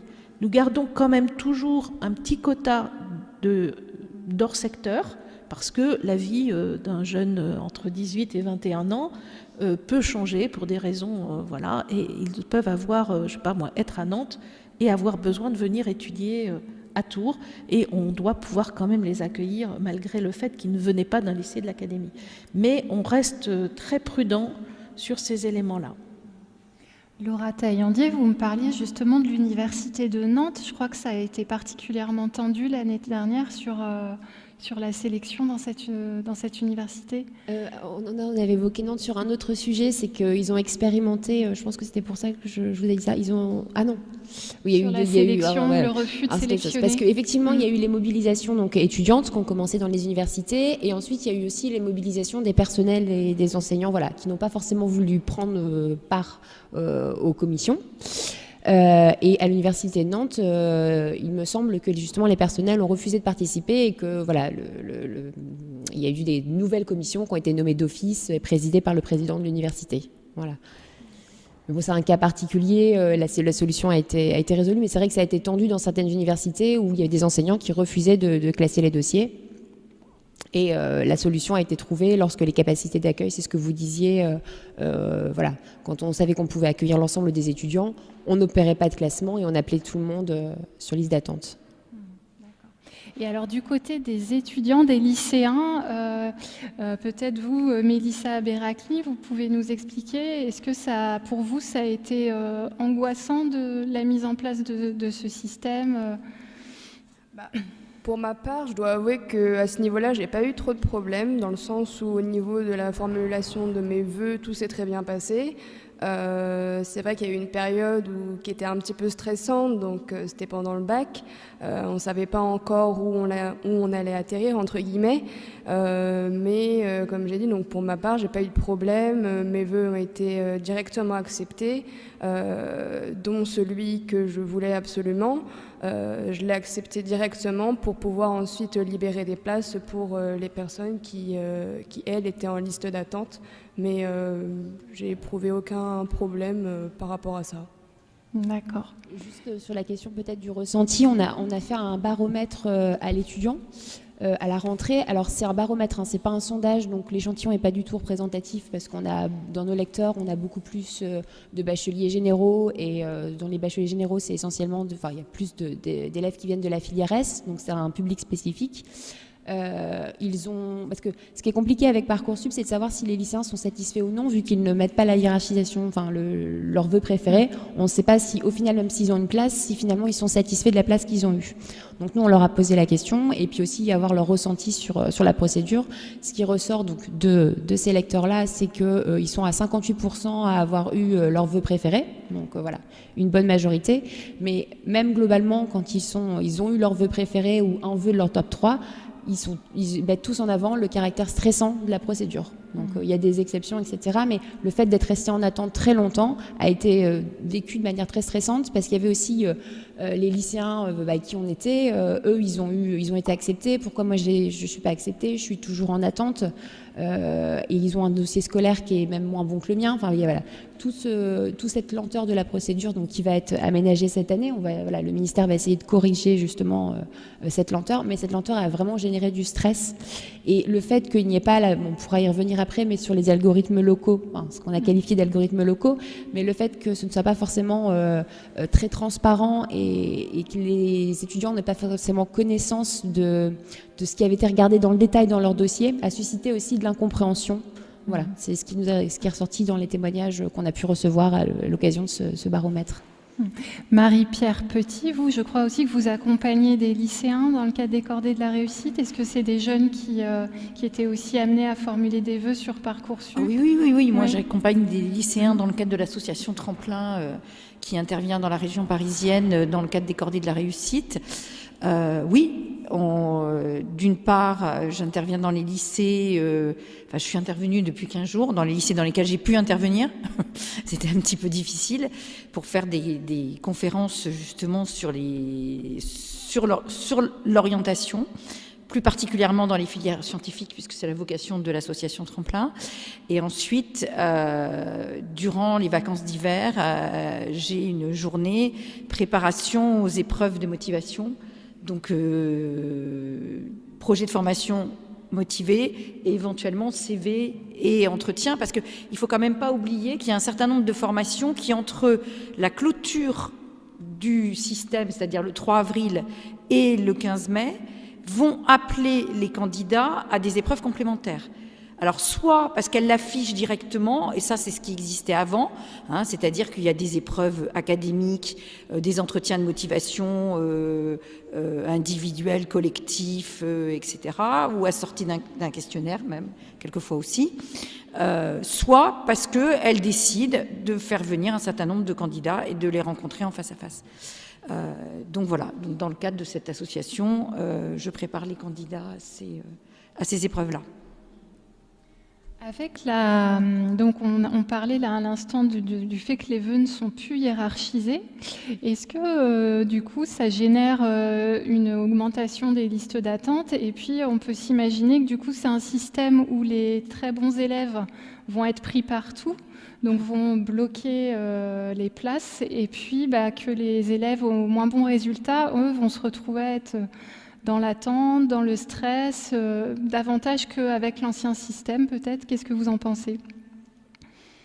Après, ce qu'il faut tout noter, c'est que la procédure va changer cette année. Donc tout est fait pour qu'elle soit raccourcie, qu'elle soit moins longue. Donc vous parliez tout à l'heure de la hiérarchisation des réponses que pourront faire certains candidats s'ils le souhaitent pour permettre d'accélérer les choses. La phase principale est raccourcie. Enfin, on a pas mal d'éléments qui doivent permettre normalement d'accélérer la procédure. Mais il est vrai que tous les candidats ne se sont pas retrouvés égaux face à Parcoursup. Quand on regarde les éléments de bilan chiffrés qui ont été publiés par le ministère, le délai de réponse est totalement différent pour un bachelier généraux que pour un bachelier professionnel. Il va être de 4 jours, je crois, pour un bachelier généraux, issu de la filière, et pour un bachelier professionnel, ça va être jusqu'à 12 jours en moyenne. Donc déjà, il y a une grosse différence. Les bacheliers généraux vont avoir beaucoup plus de réponses. Dans leur grande majorité, ils vont avoir une réponse avant le baccalauréat. même dès le premier jour, alors que les bacheliers professionnels, ils sont beaucoup à avoir eu leur réponse sur phase complémentaire et beaucoup moins de réponses. Donc il y a une forte différence effectivement selon le niveau et la filière dont est originaire le lycéen. Moi, je voudrais apporter un témoignage en tant que parent, parce que j'ai eu 2 enfants qui sont passés sur APB. Il y en a un, ça s'est très bien passé, et le deuxième, en fait, il m'a dit l'année suivante, il m'a dit, tu vois, Parcoursup, eh bien, ça aurait été mieux pour moi, parce qu'on classait ses vœux au mois de mars, et on voyait arriver au mois de juin, et quelquefois, on se dit, ben, c'est idiot, j'aurais pas dû les classer comme ça. C'était ce qu'on se disait. Alors qu'avec Parcoursup, évidemment, on a encore le choix de peser une formation par rapport à une autre et on peut encore se permettre d'hésiter. C'est vrai que cette possibilité-là est offerte par Parcoursup. Ça a été une des raisons avancées par Madame la Ministre pour refuser la hiérarchie des vœux. L'effet pervers, c'est effectivement d'avoir fait attendre pour certains très très longtemps. Certains candidats heureux qui avaient été pris, par exemple à Sciences Po ou dans les classes hors Parcoursup, ne pensaient pas se démissionner et donc bloqués. Ils avaient dit oui sur Parcoursup et ils ne pensaient pas se démissionner. Donc la place était fermée en fait. Elle n'était pas remise dans le pot commun. Donc ça a été long. Les remontées des universités, des associations d'étudiants ou de parents d'élèves ont été prises en compte. Au mois de juillet, la phase principale sera terminée, c'est-à-dire qu'on aura toutes les réponses, qui n'était pas le cas cette année. Et le fait d'avoir des vœux podium, mais comme vous le disiez, suffisamment tard pour que le candidat ait eu le temps de vraiment peser le pour et le contre et avoir bien regardé, parce qu'au mois de mars, on n'est pas du tout, enfin, on n'est pas forcément dans la logique qui est la même que début juillet, par exemple. Donc, ce moyen terme-là, qui va être une forme d'amélioration, à la fois les vœux podium, mais pas trop tôt, et la phase principale qui s'arrête fin juillet, on peut penser que ça va être mieux pour les candidats. Pour ceux qui ont eu les réponses très vite, ça ne va pas changer grand-chose, mais pour ceux qui ont un profil qui les fait attendre très longtemps, ça les fait attendre moins longtemps, c'est certain. Oui, il y avait quand même une volonté très affichée du ministère d'éviter la hiérarchisation pour éviter que des élèves de milieux modestes s'autocensurent. Hein, donc ça, il faut le dire, et là, il faut reconnaître que ça a été fait dans ce sens-là. Mélissa Berakli, vous avez donc eu des réponses très rapidement et vous n'avez pas été trop confrontée à cette difficulté de l'attente. Est-ce que vous auriez été en mesure de classer vos vœux dès le mois de février-mars? C'était clair pour vous? Vous étiez contente d'avoir cette possibilité de mettre des vœux non hiérarchisés? Alors oui, dans le sens où la hiérarchie implique qu'on ait vraiment un vœu préféré. Or, quand on n'est vraiment pas sûr de son orientation, je trouve que c'est bien de ne pas avoir à les hiérarchiser. Pour mon cas, je voulais absolument faire un DUT et le fait de ne pas avoir hiérarchisé, ça ne m'a pas posé de problème par rapport à ça. Si je peux me permettre aussi sur cette question, du point de vue des lycéens et de leur famille. Quand on fait un choix d'aller dans une ville où il y a une université, c'est pas juste le choix de l'étude, c'est aussi comment on va vivre pendant les 3 ans qui viennent. Donc pour une famille ou pour un jeune, c'est normal de prendre du temps pour réfléchir, parce que si on propose la même formation à Tours et à Nantes, pour la famille et pour le jeune lui-même, c'est pas la même chose de venir habiter à Tours ou à Nantes. Ça représente pas le même budget, ça représente pas les mêmes facilités de retour à la maison ou de travail ou de famille si ce sont des gens un petit peu moins jeunes et qui ont une vie de famille, pas seulement des parents, mais aussi un conjoint ou une conjointe. Et ça, ce sont vraiment des choses qu'il a fallu prendre en compte en fait. Les candidats et les familles avaient besoin de prendre le temps pas seulement, moi je m'occupe aussi de la vie universitaire, donc pas seulement des études, ils avaient besoin de savoir, ben oui, ça coûte combien le train pour revenir, ça coûte combien un studio à tel endroit, comment j'y vais. Donc il n'y avait pas seulement des études et un diplôme, mais aussi des espaces de vie pour les 3 années. S'ils font une licence, c'est 3 ans, si c'est un DUT, c'est 2 ans. Voilà, c'est aussi des choix de vie, d'organisation de la vie familiale. Et ça, c'était tout à fait... on pouvait déplorer que les étudiants, les candidats mettent longtemps à choisir, utilisent tout le temps qu'ils avaient à leur disposition, mais c'était naturel qu'ils le fassent. Hein. Alors, on a pu voir, par exemple, ceux qui ont eu PACES, donc la médecine, ils ont répondu tout de suite. Mais vraiment très très vite, le lendemain, ils avaient tous dit oui, pratiquement. Enfin, tous ceux qui avaient eu des réponses positives.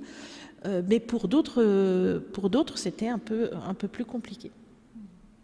Mais ça n'a pas été le cas dans toutes les universités. Pour PACES, il y a vraiment eu des surprises Parcoursup. Alors c'était la première année, donc cette année sera différente. Enfin, je tiens à le rappeler parce que voilà, il y a eu un traitement médiatique qui a pu parfois aussi effrayer et qui peut effrayer les lycéens qui s'y confrontent cette année. Les choses seront peut-être différentes, mais c'est vrai que Parcoursup, comme c'était la première année de mise en œuvre, il y a eu des surprises, y compris du côté des formations. Il y a des licences comme PACES en tension, je pense dans une université parisienne qui étaient confrontées au tirage au sort, que ce soit en STAPS, en PACES, vous voyez leur promotion, elle, à l'inverse, se remplir lentement. Voilà. Les étudiants mettaient leur temps à faire leur choix et n'ont pas répondu oui tout de suite. Et c'était pourtant des universités qui se disaient attractives dans ces formations-là et qui ont été surprises. Et d'ailleurs, justement, des surprises de Parcoursup, c'est que au début de la phase complémentaire, donc qui s'ouvre après la phase principale, il restait énormément de places dans les formations dites très demandées par les lycéens. On avait encore beaucoup de places en PACES, en STAPS, on en avait en droit, on en avait beaucoup dans les classes préparatoires aux grandes écoles. Ça a été aussi une grosse surprise pour ces formations qui d'habitude font le plein immédiatement. Et là, on n'avait aucune visibilité sur les élèves qu'elles allaient accueillir. Ils étaient même un peu paniqués pour certaines. Et c'est de chercher à comprendre, est-ce que c'est parce que justement les lycéens mettaient du temps à faire leur choix, garder leurs vœux en attente.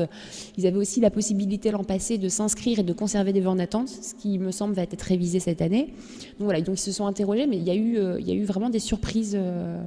Et il y en aura à mon avis d'autres, mais voilà.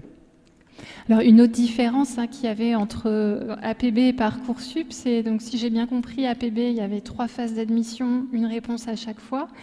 Et à l'inverse, Parcoursup, donc des réponses au fil de l'eau. Donc la possibilité pour les candidats de se connecter tous les jours pour voir où en est leur dossier. Est-ce que ça a contribué au caractère anxiogène aussi de la procédure ? Oui, tout à fait. Pour les lycéens, c'était très stressant et ça fait partie justement des choses qui vont être corrigées cette année. Le fait de voir sa place sur liste d'attente qui est énorme, on peut se décourager, on peut se dire je ne vais jamais intégrer cette formation. Là, comme on a eu la première année de mise en œuvre de la réforme, on va avoir ce qu'on disait en début de table ronde, le dernier rang appelé. On va pouvoir voir que dans cette formation-là, ils ont été jusqu'à cette place-là dans la liste d'attente, donc je peux me rassurer. Voilà, donc déjà ce sera un premier élément qui va rassurer. Vous parliez de podium, enfin je ne savais pas que c'était le terme qui était utilisé, mais voilà. En hiérarchisant les réponses, les réponses qui nous plaisent davantage, c'est-à-dire voilà, telle formation, tel vœu, voilà celui que je préfère et j'aimerais répondre oui d'abord à celle-ci. On n'aura plus à se reconnecter tous les jours. Ça, c'est un choix qui sera laissé aux lycéens. Après les résultats du baccalauréat, de faire ce choix-là. Et là, voilà, ça pourra aussi enlever ce caractère anxiogène. Pendant les épreuves du baccalauréat, on arrête. Oui. On arrête. C'est pas la peine d'essayer de se connecter parce que de toute façon, il n'y a pas de réponse. Parce que l'idée, c'était, y compris l'année dernière, je pense que le ministère avait bien compris que le fonctionnement au fil de l'eau allait générer beaucoup de... un stress continu et récurrent pour ceux qui n'avaient pas de réponse. Et donc, le choix avait été fait pendant les épreuves du bac. On met ça derrière soi, c'est pas la peine de regarder, il va rien se passer. Alors, ce qui n'empêche pas que le stress, et vous le disiez, pour certains qui n'ont pas eu la réponse, il a fallu attendre et passer son bac sans savoir, c'est compliqué. Mais au moins, pendant les épreuves, voilà, on n'a pas cette inquiétude à regarder. On observe aussi que, c'était justement ce que je disais tout à l'heure, les formations qui ont eu des surprises, notamment les classes préparatoires aux grandes écoles, qui se sont demandé pourquoi justement elles ne faisaient pas le plein immédiatement. Et une des raisons qui était apportée, des explications qui étaient sur la table, était de dire que cette attente était tellement longue que des étudiants n'avaient pas eu la possibilité d'attendre d'avoir une réponse. C'est-à-dire qu'il faut trouver un logement, vous le disiez tout à l'heure, c'est un projet de vie, mais il faut pouvoir trouver un logement, se projeter dans une ville où ça implique quand même pas mal de changements et que des étudiants n'ont pas pu se permettre d'attendre encore, de savoir s'ils allaient être pris dans la formation et donc auraient préféré un autre choix. Et ça pourrait expliquer... Est-ce que vous, Marie-Pierre Petit ou peut-être Mélissa Béracli, dans votre entourage, vous aviez des gens en difficulté, en attente et qui ont vécu un petit peu ces attentes difficiles? Bien, personnellement, j'ai plusieurs amis qui ont été mis en liste d'attente, dont une amie qui est actuellement avec moi en DUT-TC. C'est vrai que tous les jours, elle voyait sa place dans le classement diminuer et chaque jour, elle était de plus en plus stressée. Elle ne savait pas si oui ou non elle allait être acceptée. Donc au fil des jours, c'était toujours aussi stressant quelque part de savoir et... Jusqu'au bout, quasiment, elle ne savait pas si elle allait être prise ou non dans la formation. Et vous, Marie-Pierre Petit, dans moi je connais des familles pour qui ça a été difficile parce que il y avait des vœux qui avaient été acceptés dans une licence, dans une université éloignée, qui n'était pas à côté. Pour citer ça, c'était des gens qui habitaient à Bordeaux. Leur fille avait fait des vœux de sécurité sur Poitiers. Elle était admise sur Poitiers, pas sur Bordeaux. Et à un moment donné, ils ont dit on va plus trouver de logement. Ils ont accepté Poitiers pour être sûrs d'arriver à l'installer avant la rentrée. Alors qu'ils habitaient Bordeaux, quoi. C'était quand même un petit peu... D'accord. Peut-être un dernier point avant qu'on passe aux questions. Vous l'avez évoqué, Laura Taillandier, c'est l'enjeu de transparence avec ces fameux algorithmes locaux. Donc c'est vrai qu'avec APB, on avait un code source resté secret pendant 7 ans, un système retoqué par la CNIL. Donc la volonté du gouvernement avec le nouveau dispositif, c'était vraiment de fixer des règles de fonctionnement claires. Un comité scientifique et éthique a été créé pour garantir la transparence, mais finalement on s'est rendu compte qu'au niveau local, cette transparence n'était pas forcément au rendez-vous, puisque chaque commission a la possibilité, si j'ai bien compris, de fixer ses propres critères de sélection et ils ne sont pas forcément diffusés aux candidats. Alors, est-ce que vous pouvez nous expliquer un petit peu comment ça se passe? Oui, tout à fait. Alors, c'était aussi, le terme sélection a fait beaucoup parler entre les opposants et les pro-réformes. Et là, algorithmes locaux, ça a été aussi un gros sujet de débat l'an passé, parce que le ministère dit qu'il n'y a pas d'algorithmes locaux, et les opposants à la réforme disent si, il y a des algorithmes locaux, et on aimerait bien qu'ils soient publiés. En fait, derrière algorithmes locaux, on a un outil d'aide à la décision qui a été donné par le ministère aux formations pour les aider à opérer leur classement. Donc, si j'ai bien compris, mais vous pourrez peut-être me contredire si ce n'est pas le cas, en fonction donc des critères d'examen des dossiers qui ont été fixés par la commission. Chaque formation donc, a ses propres critères d'examen. On va décider de donner plus de poids au contrôle continu, plus de poids aux épreuves anticipées du baccalauréat, quel poids la fiche à venir. Enfin voilà, il y a différentes matières à regarder. Et en fait, c'est les coefficients qui sont les pondérations qui sont apportées à ces critères, qui sont paramétrés dans cet outil d'aide à la décision du ministère, qui ensuite mouline et fait ce classement. Voilà. Et c'est ça que souhaiteraient voir publier des étudiants, lycéens ou encore organisations représentatives des personnels. Alors, vous avez tout à fait raison, hein, ça se passe effectivement comme ça. Chaque commission d'examen des vœux qui classe, parce que je reviens sur le fait que sur, par exemple, 20 licences à l'université de Tours, dont PACES, plus d'une moitié n'a pas classé du tout, a utilisé ce bouton magique. Donc là, on a pris tout le monde. Pour les autres, effectivement, chaque commission d'examen des vœux, CEV, en fait, commission d'examen des vœux, a introduit une pondération des critères qui avaient été donnés. Ça veut dire qu'on va transformer, alors enfin, de mon point de vue, c'est assez problématique, hein, mais on transforme des éléments qualitatifs en points quantitatifs pour finir par avoir une moyenne. Alors, il y a des éléments quantitatifs, par exemple, si on dit, je ne sais pas moi, en mathématiques, ce serait quand même bien que les notes de mathématiques de première et de terminale aient plus de poids que telle ou telle autre matière. Ça, c'est possible avec l'outil d'aide à la décision. Mais en fait, ça n'est pas pensé a priori. Par contre, une fois que c'est décidé pour tout le monde pareil. Donc la commission d'examen des vœux reprend les critères d'examen et elle dit tel critère va compter pour 1, tel critère va compter pour 2, tel critère va compter pour 1 encore, et puis on va convertir tout ça en notes. Et une fois que c'est décidé, cette façon de faire, tous les dossiers de tous les candidats passent par la même moulinette. Il n'y a pas de... voilà. Ensuite, et c'est là où peut-être le projet motivé entre en jeu, c'est quand on a deux candidats qui ont la même note, je dirais, qui se retrouvent finalement ex aequo, le fait d'examiner à la main le projet et un certain nombre d'autres critères qui ont peut-être été moins importants permet de départager des candidats qui seraient ex aequo. Puisque dans un classement comme celui-là, on est obligé, il faut pas avoir d'ex aequo parce que sinon on ne peut pas classer.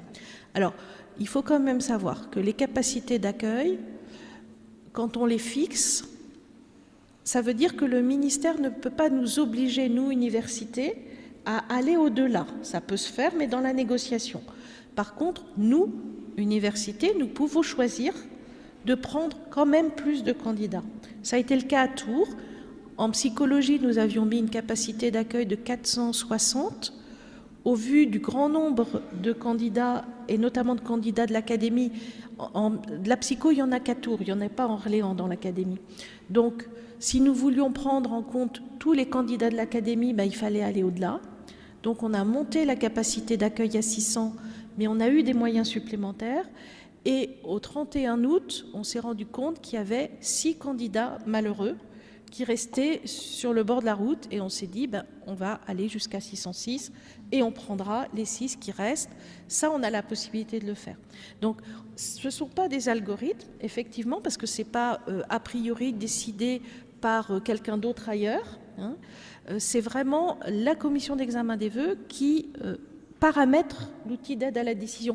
Mais en fait, c'est comme quand vous faites un relevé de notes de terminale, par exemple, je ne sais pas, moi, en terminale S, la note de mathématiques peut avoir un coef 7, par exemple. Hein, alors qu'en ES, elle aura peut-être qu'un coef 2. Donc, en fait, on paramètre comme pour faire une moyenne. La difficulté, et là je ne le cache pas parce que ça a vraiment été une grosse difficulté des commissions d'examen des vœux, c'est traduire la fiche à venir en notes. Parce que la fiche à venir sont les établissements qui donnent des éléments sur des qualités du candidat, sur son comportement, sur son potentiel, sur son dynamisme. Et évidemment, d'un établissement à un autre, d'un conseil de classe à un autre, d'un chef d'établissement à un autre, on ne voit pas les choses de la même manière. Et c'est très difficile de traduire des choses qui sont très qualitatives en une note. Et ça a été vraiment un gros problème. Bon, il se trouve qu'à Tours, le problème a été vite résolu puisqu'on a pu prendre tous les candidats de l'académie. Mais je sais que pour certains collègues, dans d'autres établissements, ils ont neutralisé cette fiche à venir. Ils l'ont utilisée pour départager des ex aequo, c'est-à-dire ils l'ont regardé après qu'ils aient fait mouliner leurs critères, leur outil d'aide à la décision.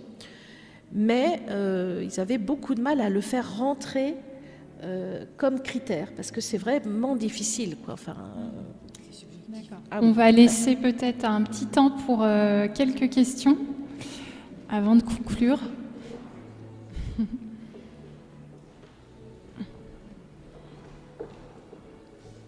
Merci. Oui, on va prendre une question. Vas-y. Moi, j'aurais 3 questions. Mais alors, la première, c'est un jeune qui est sorti du système, par exemple, après un DUT, qui a fait une année autre chose parce qu'il n'a pas trouvé de formation après son DUT, est-ce qu'il a la possibilité de réintégrer Parcoursup ou pas du tout? Donc ça, c'est la première question.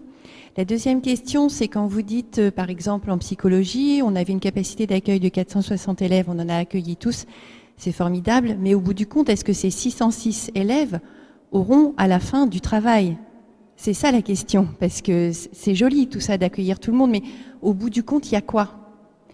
Et la dernière question, c'est quand on voit tout ce qui est mis en œuvre, et j'imagine que vous avez tous fourni aux universités, dans les différentes confrontations, un travail énorme, et donc dans 2 ans arrive la réforme du baccalauréat, où là tout va changer, et la formation des jeunes, et les critères qui vont être demandés, donc tout ça va redemander un travail énorme. Mais est-ce qu'on va y arriver au bout d'un moment? Enfin, est-ce qu'il faut toujours remettre tout en œuvre?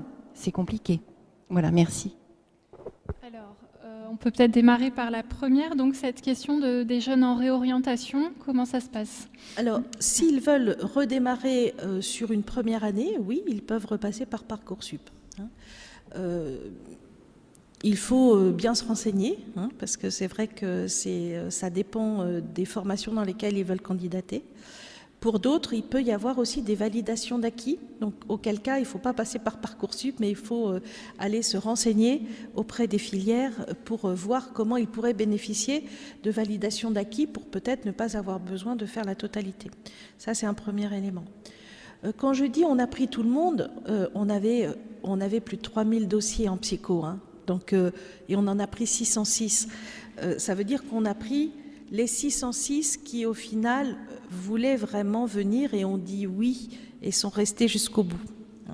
Mais je relativise, j'ai peut-être pas été claire, mais évidemment, on avait beaucoup plus de candidats que ça. En PACES, par exemple, on avait 1200 places, on avait 4900 dossiers. Et alors, sur la réforme du bac, est-ce que ça va tout changer ou pas? Alors, vous vouliez répondre peut-être? Non. Ça va changer. C'est vrai que ça va changer, puisque là, on fonctionne par filière, et c'est vrai que dans l'outil d'aide à la décision, les éléments de filière sont pris en compte, puisque on calibre par série de bac, en fait. On calibre par série de bac. C'est-à-dire qu'on va dire, si on vient d'un bac S, tel élément, on va dire les mathématiques par exemple, et les notes de philo vont avoir tel coefficient. Si on vient de ES, ce sera un coefficient différent. Donc en fait, on calibre par filière. Si les filières telles qu'elles sont aujourd'hui disparaissent, ou en tout cas sont très transformées, évidemment, l'outil va devoir se transformer à nouveau. Alors, les universités, en tout cas pour les licences, ont déjà commencé ou anticipé la transformation, puisqu'on va de plus en plus vers des formations qui peuvent être modulaires, qui sont moins tubulaires qu'elles ne l'étaient auparavant, et avec des possibilités de réorientation facilitée.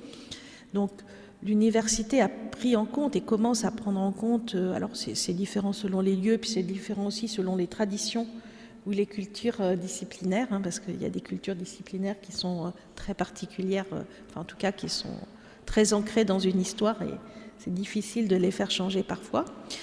Mais oui, on ne peut pas dire que ça ne changera pas, ça va changer. Une autre question? Répondu à votre question? Pas tout à fait.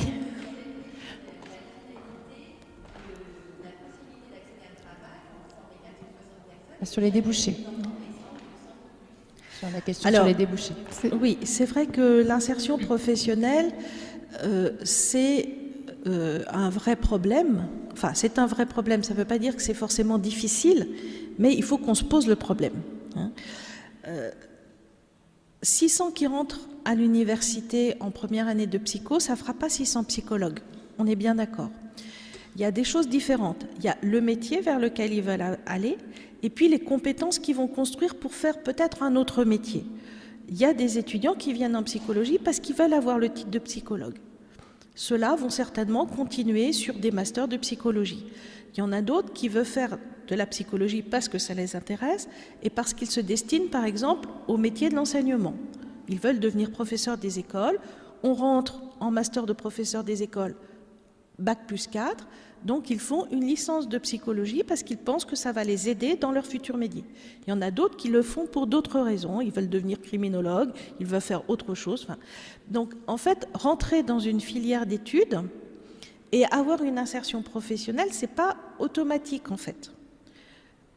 Quand on rentre en PACES et qu'on fait médecine, on sait qu'on va être médecin, d'accord. Mais quand on rentre en sociologie,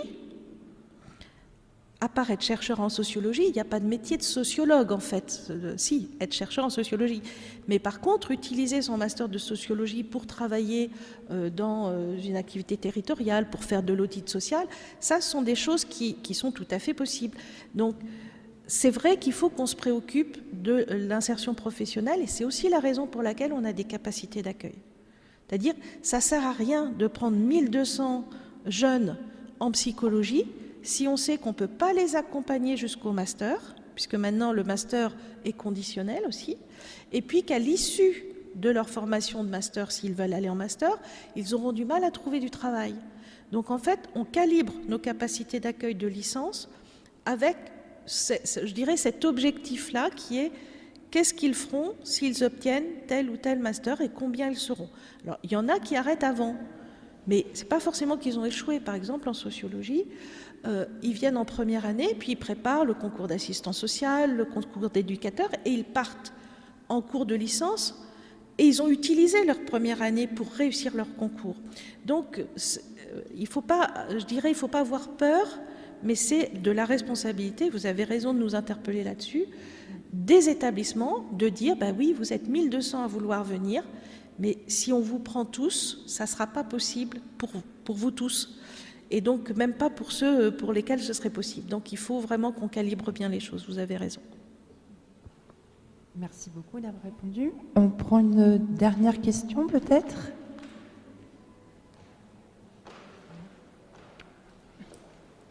Oui, une remarque. Juste pour signaler qu'il y a toute une aide d'accompagnement de Parcoursup téléphonique et en ligne. Et il faut préciser aussi qu'elle ferme à 16h30 et que si on refuse des vœux après 16h30, ça repasse dans la moulinette la nuit et on est... Enfin, si on refuse, si on coche non pour un vœu, enfin si on refuse un vœu, il est supprimé de Parcoursup normal. Mais si on a fait une erreur après 16h30, c'est trop tard. Alors qu'avant, on peut appeler la plateforme et ils ont la main au national pour remettre les vœux en place. Alors, il me semble qu'avant de refuser un vœu, il y a vraiment plein d'icônes qui apparaissent. Oui. C'est pas une fausse manipulation. J'ai une amie qui a fait ça et du coup, d'accord. Voilà. C'était trop tard et comme elle l'a fait après 16h30, elle a appelé le lendemain. Ils lui ont précisé qu'avant 16h30, ils ont la main pour remettre, pour refaire un peu ce qu'ils veulent. Donc là, après, c'était trop tard. Mais ils l'ont remis dessus, mais en fin de liste d'attente. C'est vrai qu'il vaut mieux pas faire d'erreur, hein. Je le dis très clairement, parce que quand on fait une erreur, en général, on trouve une solution, mais le temps de la trouver, on a eu le temps de se décourager parfois. Bon, il faut savoir aussi qu'un algorithme comme ça, sur le plan national, c'est énorme. Il n'y a qu'une seule plateforme, hein. Il y a des choses sur lesquelles les universités ont la main. Après, il y a des choses sur lesquelles le rectorat a la main. Et puis ensuite, il y a des choses sur lesquelles il n'y a que la plateforme de Toulouse qui a la main. Donc, suivant le degré d'erreur ou le niveau de l'erreur, c'est plus ou moins facile à corriger. Donc, il vaut mieux pas faire d'erreur. Donc, en général, il y a quand même des petits trucs. Est-ce que vous êtes bien sûr de vouloir refuser votre vœu ? Donc, il faut lire la petite fenêtre surgissante quand elle surgit. Donc, ça, c'est un conseil à donner quand même. Lisez les fenêtres surgissantes lorsqu'elles surgissent. Parce que parfois, on peut se dire « Ah non, mais je l'ai déjà eu sur un autre truc. » Or, c'est pas la même. Et il faut quand même être, pour le coup, très attentif. Bon, 10 vœux, c'est pas non plus énorme. On peut se concentrer 2 minutes sur le truc. Mais ça arrive toujours de faire une erreur. Alors, ensuite, il y a quand même le moyen, dans la plupart des cas, de faire rectifier. Mais il faut s'armer de patience et comme il y a quand même beaucoup aussi d'erreurs, il faut qu'ils traitent les erreurs. C'est comme quand vous allez chez le garagiste, faire une vidange, ça ne dure pas longtemps, mais s'il y a 20 voitures avant vous, vous passerez après les 20 qui étaient devant vous. Donc c'est pareil pour la maintenance des difficultés comme celle-ci. Alors merci beaucoup pour ce partage. Le conseil qu'on peut donner, c'est dans les réponses qu'on donne aux propositions de Parcoursup, c'est de ne pas les faire sur son téléphone portable et d'aller faire sur un poste informatique. Oui. Voilà. Avec un téléphone portable, on fait plus facilement des erreurs de manipulation que sur un poste informatique. Merci pour ces conseils. Merci aussi pour votre partage d'expérience. C'est toujours intéressant de savoir voilà, quand ça ne marche pas, comment on fait. Au secours, je me suis trompée. Justement, ça fait une bonne transition pour aller vers notre conclusion, qui est notamment de faire un bilan, justement. Comment ça se passe concrètement selon les derniers chiffres qui ont été diffusés par le gouvernement, sur l'ensemble des bacheliers qui avaient formulé donc, un vœu sur Parcoursup, on obtient 94,4% des candidats qui ont reçu une proposition d'admission, ce qui serait plus ou moins équivalent à APB l'an dernier, qui était à 94,5%. Pour l'instant, on est encore en attente d'un bilan plus global, donc je voulais interroger Laura Taillandier sur ce sujet, je pense. Voilà, quel bilan on peut dresser? Est-ce que vous en savez un petit peu plus aujourd'hui sur, sur les résultats de... Oui. Voilà, ceux qui restent. Alors, je vais faire très vite parce que je dois aller prendre mon train. Donc je vais partir. Oui, donc il y a effectivement au niveau des 94,5%, c'est vraiment un chiffre qui est très similaire à l'admission post-bac, mais les deux plateformes sont totalement différentes, donc difficilement comparables. C'est ce que je disais précédemment, comme il n'y a pas de hiérarchisation des vœux, on ne sait pas si finalement les lycéens qui ont eu ces propositions, ils sont satisfaits ou non de la place qu'ils ont eue. On a un bilan qualitatif qui est attendu, donc on a parlé tout à l'heure du comité d'éthique de Parcoursup, on attend toujours son bilan. Il devait être publié à l'automne, finalement en décembre, bon, ce sera sûrement en janvier. On attend aussi un rapport du comité de suivi, cette fois-ci de la loi orientation et réussite des étudiants qui a donné naissance à Parcoursup. Pareil, visiblement, ça a été décalé, ce sera en janvier. On attend aussi les conclusions d'un sénateur qui va travailler sur l'affectation en Ile-de-France, parce qu'il y a quand même des problèmes spécifiques en Ile-de-France avec les bacheliers de banlieue et puis ceux qui étaient à Paris. Enfin, voilà, donc on attend tous ces éléments qualitatifs pour avoir une vision plus précise. Parce que pour l'instant, on a des chiffres, mais comme les Parcoursup admission post-bac sont différents, on ne peut pas forcément les comparer et émettre un jugement. Voilà. Ok. Merci. Juste un dernier petit mot, non? Vous devez vraiment y aller. Allez-y. Juste pour compléter, puis peut-être que nos autres intervenantes pourront y répondre. Le défi de l'année, c'est aussi d'essayer de raccourcir cette procédure qui fait qu'il y a eu beaucoup d'attentes. Donc c'est aussi le vœu ministériel cette année. C'est normalement, est-ce que vous voulez abonder en ce sens? Normalement, ça devrait être plus rapide entre le moment où les candidats auront déposé leurs vœux et où il y aura leur réponse normalement. L'objectif affiché du ministère et que les universités, mais je pense que tout le monde relaie, c'est qu'effectivement, à la fin du mois de juillet, que tous les candidats en procédure initiale... On remercie beaucoup notre intervenante qui s'en va. Merci beaucoup. Merci. L'idée, c'est que la procédure principale soit terminée en juillet et que ça ne court pas jusqu'au 5 septembre comme c'était le cas cette année. C'est très anxiogène pour les candidats. Ça veut dire aussi que se chevauchent la période principale et la période complémentaire. Ça n'est pas simple pour les établissements et c'est vraiment très compliqué à gérer. Ça veut dire aussi que du point de vue, là je vais me placer du point de vue des universités, pas du point de vue des candidats, ça veut dire que tant qu'on n'a pas les résultats définitifs, et là c'était le cas, on pouvait accueillir jusqu'au 21 septembre des étudiants dans des formations qui avaient commencé à partir du 2 septembre. Donc des candidats qui, pour certains, puisqu'ils n'avaient pas été pris tout de suite, avaient les dossiers les plus vulnérables ou les plus faibles, non pas qu'eux soient faibles, mais que leur dossier soit un peu juste. Et du coup, ils arrivent avec du retard dans une formation qui a déjà démarré. Donc pour les établissements, c'est difficile parce que quand on a de gros effectifs comme en psychologie ou en droit, on a parfois 30 groupes de TD. En droit, on peut avoir 30 groupes de TD. Et ça fait beaucoup de monde si on a une marge de 100 étudiants dont on ne sait pas s'ils viennent pas, s'ils vont venir peut-être. Donc c'était, du point de vue des établissements, c'est extrêmement difficile de bien anticiper la rentrée. Et pour les candidats et les étudiants, quand ils arriver alors que la formation a démarré, c'est quand même pas l'idéal du tout. C'est sûr, on ne peut que souhaiter que ça se passe mieux cette année en tout cas. On espère. Donc on ne peut pas encore tirer de bilan, on a en attente de chiffres comme nous disait Madame Taillandier juste avant de partir. Mais voilà, du coup, je pense qu'on a échangé sur beaucoup de sous-sujets, sous-dossiers de Parcoursup. Je vais laisser la parole pour la conclusion à Mathieu. Si, j'y tiens. Je vais juste remercier nos intervenantes. On n'avait que des intervenantes aujourd'hui.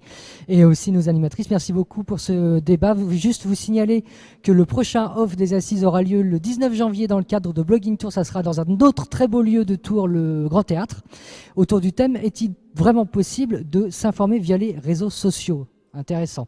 On aura sur le plateau Daniel Schneiderman, un journaliste qui a récemment fait le buzz avec un faux discours de Macron. Voilà, donc ça va être extrêmement intéressant. Merci encore à tous. Et je signale que grâce à la boîte à livres, le livre de Marie-Pierre Petit est disponible derrière, au fond de la salle. Alors pour aller encore plus loin et pour préparer encore mieux tout ce que vous allez avoir à faire sur Parcoursup dans les jours qui viennent. Merci beaucoup. Bonne soirée.